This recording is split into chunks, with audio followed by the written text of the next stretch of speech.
Hello, and welcome to History Inquirer. This is where we inquire into the past to understand our present.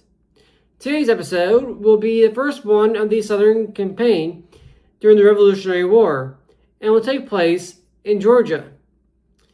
The battles that took place in South Carolina will be covered in the next few videos. So sit back, relax, grab a drink and a snack if you want, and let's get started. The year was 1778. The British needed a new strategy when it came to winning the war in the American colonies, especially with France having allied itself to the young United States. The British had previously concentrated their efforts in the northern and middle colonies as they were the hotbed of rebel activity. However, they now decided to turn their attention to the southern colonies as they were believed to be a weak point, full of loyalists and rich in cash crops such as indigo, rice, and tobacco. They also wanted safe harbors for their ships who were busy fighting the French in the Caribbean. On November 27, 1778, the British General Henry Clinton sent 3,500 men under Lieutenant Colonel Archibald Campbell to seize the port city of Savannah in Georgia. The Americans under Major General Robert Howe, no relation to the British general, quickly moved a small force of 700 Continentals and 150 militia, and by Continentals I mean regulars, okay, to Savannah to stop the British. Howe was outnumbered, but he was in a strong position with the Savannah River on one side and a swampy marshland on the other. However, his failure was in not realizing that the swampy marshland could be crossed.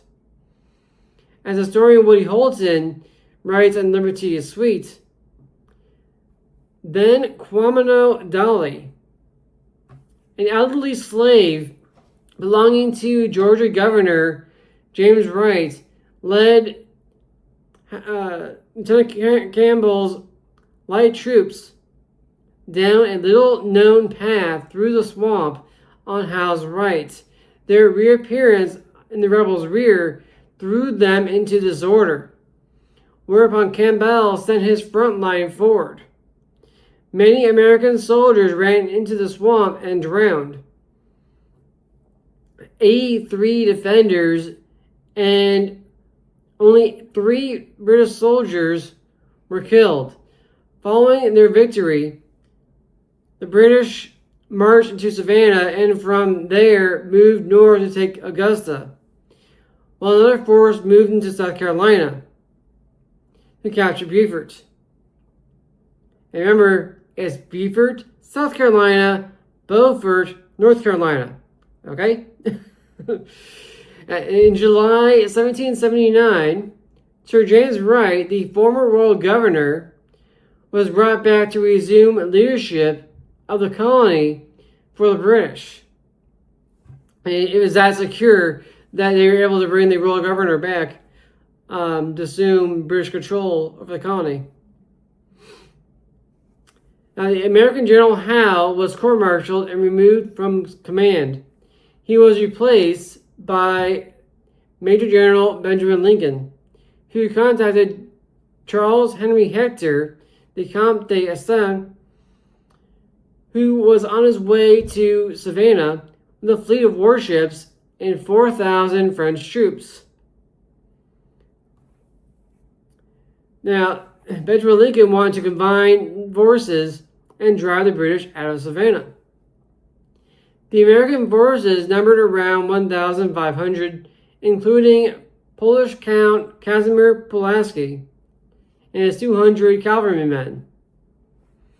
The French on September 12th landed troops at Beaulieu, 40 miles south of Savannah, where they met General Lincoln's forces. And help me pronounce the name of that town right. Anyways, One issue that plagued the Allied forces from the start was that the French and American leaders did not get along well. The French commander was a nobleman and did not see General Lincoln as his equal.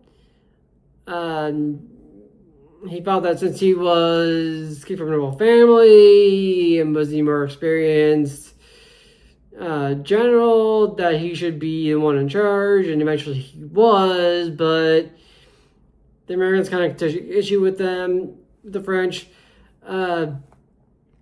especially with the French having abandoned them earlier at Newport, Rhode Island. Anyways. In the end, so the French were given command of the combined forces, though tensions lingered beneath the surface. The French ordered the British to surrender, and to which the British requested 24 hours to consider the proposal.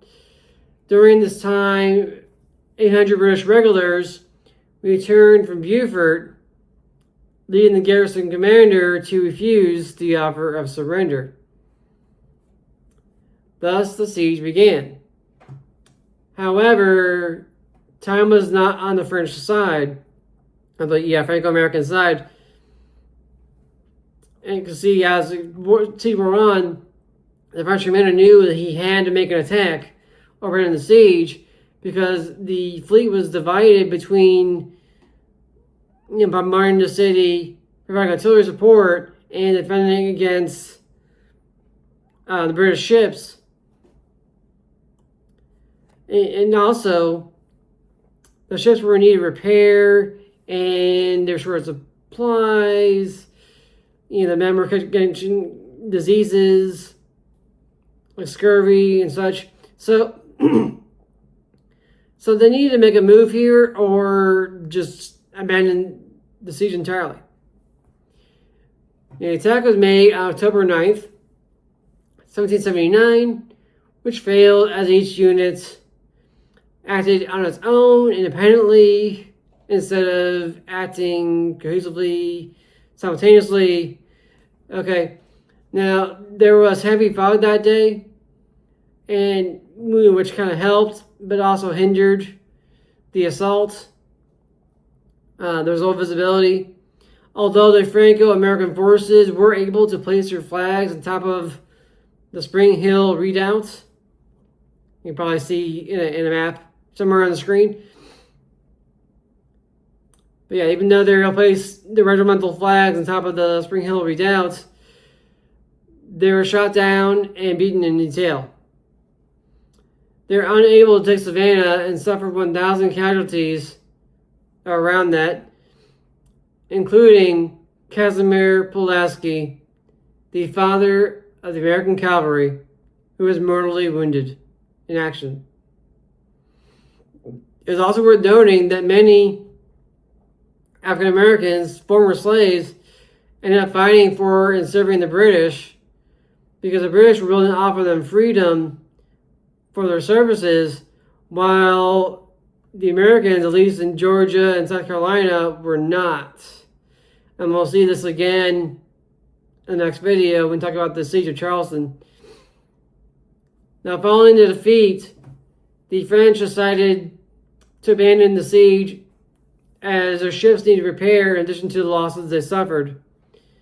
This led to increased tension between the French and Americans and the realization that they could not count on French support.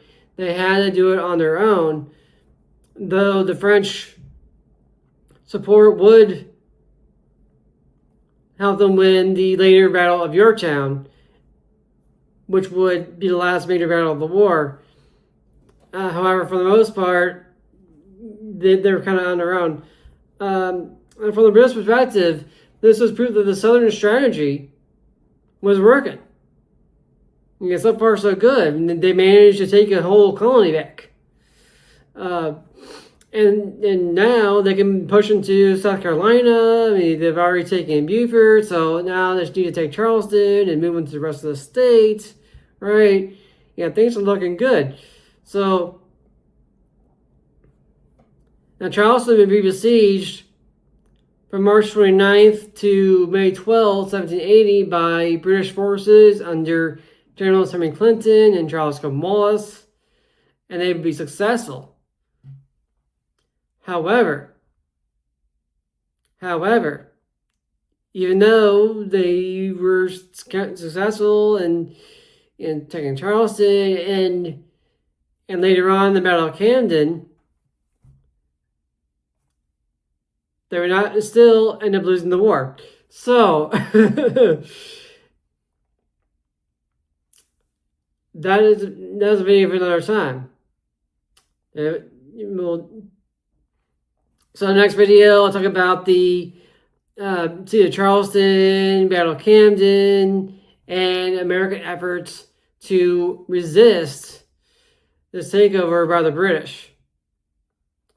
Thank you all for watching. Please remember to like, comment, and subscribe, and I'll see you all next time in History Inquirer. Thank you.